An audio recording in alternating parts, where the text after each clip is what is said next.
ओकरा से ओकरे बेटी के हाथ मंगनी, बाबूजी के डांट के भगा देलस। आज दुनिया से भगा देलिया हम। हमर माई बाबूजी के केहू कत्ल कर देलस। तुहार सब जिम्मेदारी अब हमार रहल। हमरा से शादी करबू? जवाने बानी तू जवाने बोला ऐसे कहिया ले हटबू। कितना लेबू तो पटबू,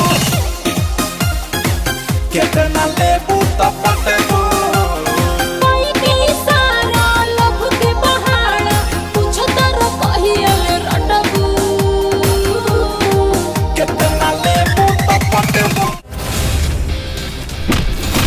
कितना जनी अलन और गैलन तोहरा जैसन लोग।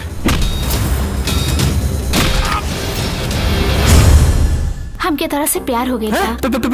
प्यार? बधाई हो, हमनी के बेटा के प्यार हो गइल बा।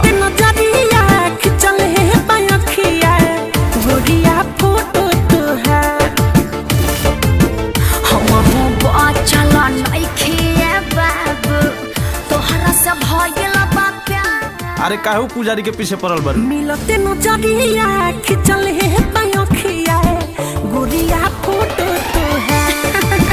सही में मिलते नजरिया। देसी घी कुकुर के हजम ना होला।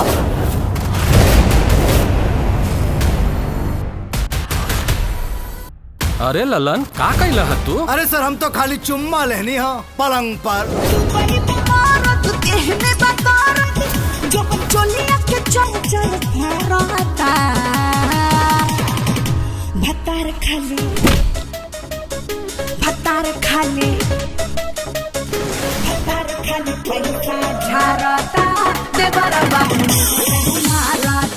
ललन नाम है हमार, एक नंबर का कमीना है।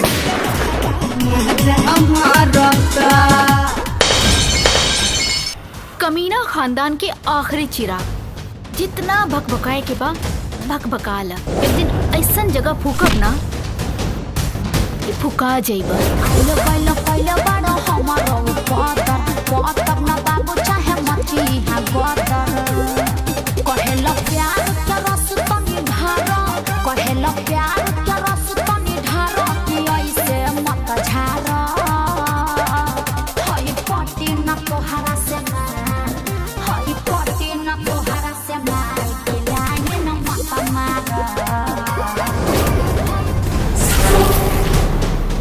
काजल के बाबूजी तो ओकर बियाह हमरा संगे तय कइले बारे। लेकिन ये कैसे हो सकता? काजल के बाबूजी तो हमरा संगे बियाह तय कइले बड़े।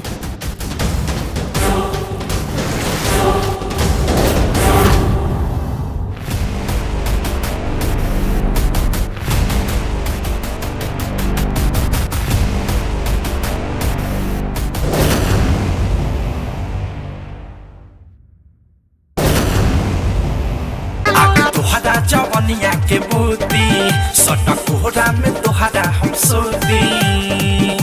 गरमी बा बेसी देहिया हम खो जाता।